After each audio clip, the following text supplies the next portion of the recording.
Texas is flooding again. Womp womp. Just 1 year after one of the deadliest flood disasters in the state's history, parts of Central and South Texas are underwater once more. Roads are gone, families have been rescued by helicopter, and entire communities are trying to recover. But here's the question that nobody seems to agree on.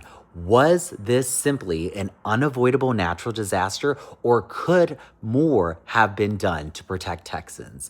Let's talk about it. Earlier this week, multiple rounds of slow moving storms dumped enormous amounts of rain across central and south Texas. Some areas measured well over a foot of rainfall in just a couple of days, and rivers like the Guadalupe, Frio, and Pedernales rose rapidly, forcing emergency evacuations, water rescues, and road closures. And at least 2 people lost their lives, and hundreds were rescued, and thousands of emergency personnel and vehicles were deployed across the state. What's making headlines is that this happened almost exactly 1 year after the catastrophic 2025 Hill Country floods that killed more than 100 people. And after that tragedy, state lawmakers, emergency managers, and local officials promised improvements: better warning systems, more flood sirens, expanded emergency alerts, and stronger coordination. So naturally, people are asking, did those improvements actually work? Supporters of the state's response say this time was different.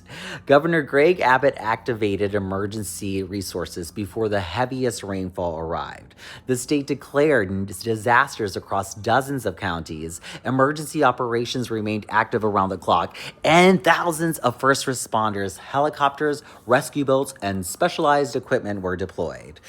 So, emergency officials also pointed to improving warning systems and security alerts. According to emergency responders and reporting from the Texas Tribune, those changes likely contributed to hundreds of successful rescues and helped reduce the death toll compared with last year's disaster. Critics, however, argue that surviving a disaster isn't the same as preventing one. Some residents in rural communities say warning systems still don't reach everyone in time. Others question whether flood-prone areas have enough investment in drainage, infrastructure, or long-term mitigation. They also point out that some communities remain vulnerable despite the lessons learned from previous floods. Here's a conversation Texas is likely to have over the coming months. Should the state's focus be on improving emergency response or on investing much more heavily in flood prevention? Because rescuing people is one thing, preventing the need for those rescues is another. Governor Greg Abbott has requested a federal major disaster clarification for affected counties, which, if approved, could unlock additional federal recovery funding. Meanwhile, residents are reporting damage, filing insurance claims, and beginning what could be months of cleanup and rebuilding. What do you think? Lord Jesus, is Texas doing enough to prepare for disasters like this? Or is it time to rethink how and where we build, invest, and protect our communities? The ICE shooting that sparked nationwide debate. One of the biggest stories in Texas this week didn't happen because of a natural disaster. It happened on a Houston street. And now it's raising questions about immigration enforcement, transparency, and accountability. On July 7, 52-year-old Lorenzo Araujo was fatally shot during an immigration and customs enforcement operation in Houston. According to federal authorities, ICE agents were attempting to arrest 2 Guatemalan nationals when they encountered Salgado, who was driving a van. Officials say he initially failed to stop, and during a later encounter attempted to reverse and then drive forward while an agent was next to or partially inside the vehicle. An ICE agent fired, and Salgado later died from his injuries. The shooting itself isn't the only reason people are paying attention. It's everything that happened afterwards. This is Texas, and nearly 2 weeks later, local officials said they still had not been given the identities of the ICE agents involved.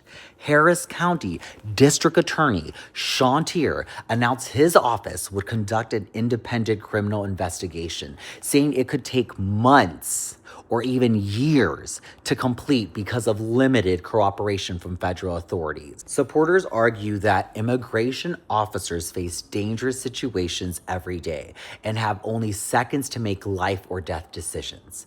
They believe that if an officer reasonably believes a vehicle is being used as a weapon, the use of deadly force may be legally justified. They also argue investigators should avoid reaching conclusions before all evidence has been reviewed. Critics point to several unanswered questions.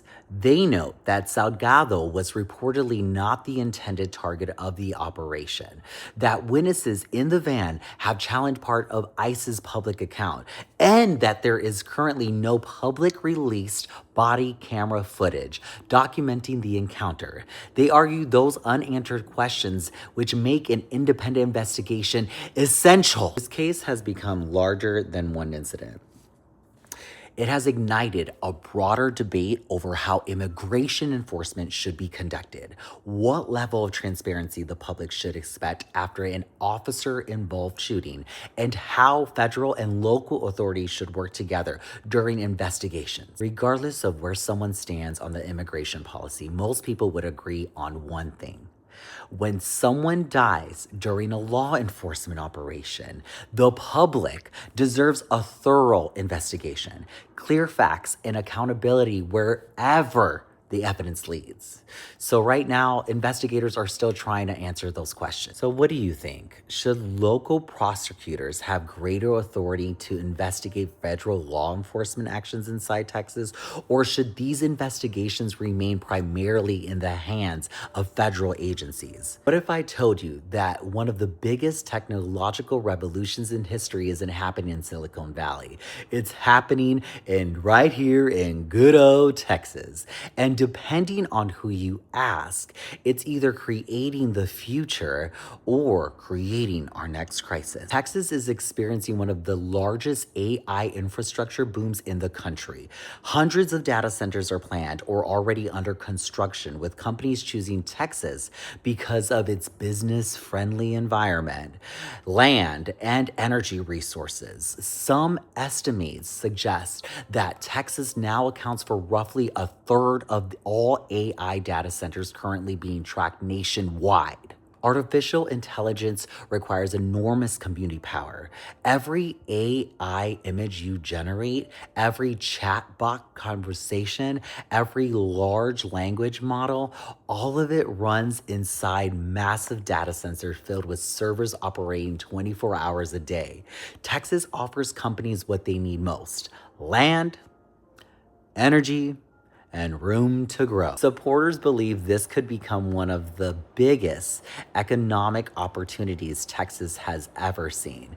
They argue these projects attract billions of dollars in investment. They strengthen the state's technology sector and expand infrastructure and help position Texas as the national leader in AI innovation. Critics aren't convinced. They point to the enormous demand these facilities place on electricity, water, along with concerns about emissions from on-site power generations and the speed at which projects have moved through the permitting process. Others question whether communities are receiving enough notice or input before these developments are approved. Here's where the debate gets interesting. Is AI becoming the next oil boom for Texas? Bringing jobs, investments, and long-term economic growth? I don't know, maybe. Or are we moving so quickly that we're not asking enough questions about infrastructure, energy demand, water usage, and local communities? That's the conversation Texas is beginning to have. State leaders, regulators, companies, and local communities are all trying to answer the same question. How do you welcome one of the fastest growing industries in the world while protecting the people who already live here? The decisions made over the next few years could shape Texas for decades. So let me ask you this. If a multi-billion-dollar AI data center was proposed just a few miles from your home, would you see this as an opportunity? Or would you have concerns? Let me know in the comments. I'll check you guys out.